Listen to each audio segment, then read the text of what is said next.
Sir, ಈಗ Kogilu layout ಅಕ್ರಮದ ಅಂತ ಸರ್ಕಾರ ಒಪ್ಕೊಂಡಿತ್ತು. ಈಗ ನಾಳೆ ಅವ್ರಿಗೆ ಎಲ್ಲರಿಗೂ ಮನೆ ಕೊಡ್ತೀವಿ ಅಂತ ಜಮೀರ್ ಅಹಮದ್ ಅವರು ಹೇಳ್ತಿದ್ದಾರೆ. ಸರ್, ಸರ್ಕಾರ ಅಕ್ರಮ ಅಂದ್ರೂ ಕೂಡ ಅವ್ರನ್ನ ಸಕ್ರಮ ಮಾಡಕ್ ಹೊರಟಿದ್ದಾರೆ. ನೋಡಿ, ಇದು ಕರ್ನಾಟಕದಲ್ಲಿ ಈ ಒಂದು ತುಷ್ಟೀಕರಣದ ಒಂದು ಪರಾಕಾಷ್ಠೆ ಮುಟ್ಟಿಬಿಟ್ಟಿದೆ.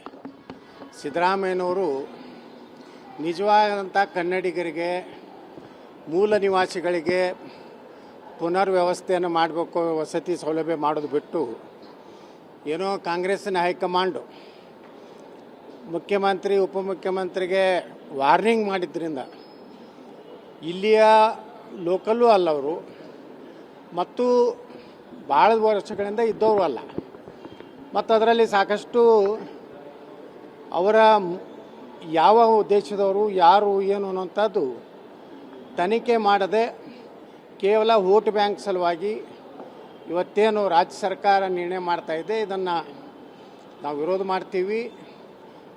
ರಾಜ್ಯದಲ್ಲಿ ನುಸುಳುಕೋರು ಯಾರಿದ್ದಾರೆ, ಬಾಂಗ್ಲಾದೇಶಿಯರು ಯಾರಿದ್ದಾರೆ, ರೋಹಿಂಗ್ಯಾಗಳು ಯಾರಿದ್ದಾರೆ, ಅವರೆಲ್ಲ ಸಂಪೂರ್ಣ ತನಿಖೆಗೊಳಪಡಿಸಿ ಪುನರ್ವಸತಿ ವ್ಯವಸ್ಥೆ ಕಲ್ಪಿಸಬೇಕು ವಿನಃ ಹಲವಾರು ದಶಕಗಳಿಂದ ಉತ್ತರ ಕರ್ನಾಟಕದ ಜನ ಇಲ್ಲಿ ಕೂಲಿ ನಾಲಿಗಳಿಗೆ ಬಂದಂಥವರು, ತಮ್ಮ ಜೀವನೋಪಾಯಕ್ಕಾಗಿ ಬೆಂಗಳೂರನ್ನು ನಂಬಿದಂಥ ಜನರಿಗೆ ಪುನರ್ವಸತಿಗೆ ಸೌಲಭ್ಯ ಕಲ್ಪಿಸೋದು ಬಿಟ್ಟು ಕೇವಲ ಕಾಂಗ್ರೆಸ್ಸಿನ ಹೈಕಮಾಂಡಿಗೆ ತಲೆಬಾಗಿ ಕನ್ನಡಿಗರಿಗೆ ಅಪಮಾನ ಮಾಡೋ ರೀತಿಯಲ್ಲಿ ಏನು ಮಾಡ್ತಾ ಇದ್ದಾರೆ.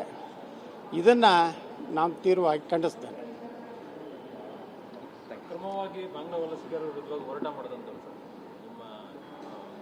ಏನೋ ಅವ್ರು ಚಾಲೂ ಮಾಡಿದ್ರು, ಯಾಕೆ ನಾನು ನಿಂತು ಗೊತ್ತಲ್ಲ, ಅದಕ್ಕೂ ಚರ್ಚೆ ಮಾಡ್ತೀವಿ. ಈಗ ಭಾಳ ಅವಶ್ಯ ಇದೆ. ಇಡೀ ದೇಶದಲ್ಲಿ SIR ಲಾಗು ಆಗ್ತಾಯಿದೆ. ಇವತ್ತು ಉತ್ತರ ಪ್ರದೇಶದಲ್ಲಿ, ತಮಿಳುನಾಡಿನಲ್ಲಿ ಸುಮಾರು 1 ಕೋಟಿ ಸಮೀಪ ಇವತ್ತು ನಕಲಿ ಮತದಾರರು ಸಿಕ್ಕಿದ್ದಾರೆ. ಪಶ್ಚಿಮ ಬಂಗಾಳದಲ್ಲಿ 1 ಕೋಟಿ ಸಮೀಪ ಸಿಕ್ಕಿದ್ದಾರೆ.